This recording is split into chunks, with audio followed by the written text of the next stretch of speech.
Nein, wirklich, wirklich.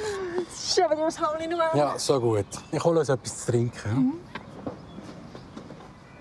Und, wie läuft's? Ja, es ist nicht so meine Sportart. Aber ein Dürstchen hätten wir. Könnten wir bitte 2 Kühle Cola haben?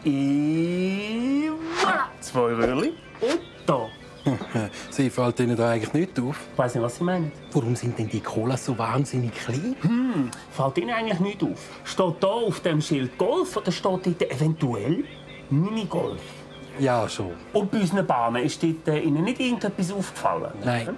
Sind die gleich gross wie beim normalen Golfplatz? Oder könnte man sagen, dass es sich um eine Miniaturversion von einem Golfplatz handelt? Ja, und was hat das bitte mit der Größe von den... Und die Bleistift, die ich Ihnen gegeben habe, ist Ihnen dort etwas aufgefallen? Ja, die haben Sie bei der Ikea geklaut? Das wollte ich jetzt nicht aus. Könnte man sagen, dass es sich um eine kleine Version von einem Bleistift handelt? Ja, sicher. Also, was ist das Problem mit diesen Gocki? Sie haben doch keine Ahnung von Minigolf. Also wenn das mein Laden wäre, dann würde es da anders laufen. Es ist aber nicht deine Golf, es ist Minigolf. Okay, alles klar. Vergessen wir. Haben Sie vielleicht noch etwas Kleines zu essen? Natürlich haben wir etwas Kleines zu essen. Ah, vielleicht ein Mini-Pig. Nein, Hamburger. Aha, und sind die auch so wahnsinnig klein wie die Cola? Ah, da denkt jemand mit, Sie haben ein Maxi-Hirn. Ja, gut, dann hätte ich gerne 18 von diesen Hamburgern. Kommt sofort. Hä, was?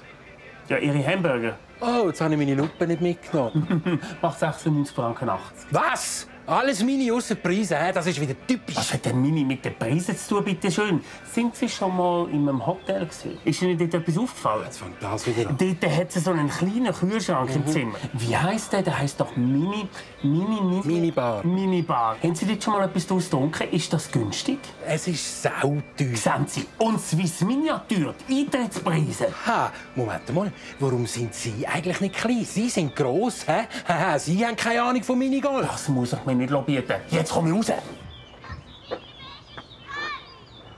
So, was hast du gesagt? Nein, aber also auf das Niveau lasse ich mich jetzt nicht runter. Wir können gescheiter Ping-Pong spielen. Sie meinen Mini-Tennis? Meine Faust können Sie haben. Nein. Grosskotz. Schiss Miniaturhäusli. So, fertig, könnt heim, ist zu.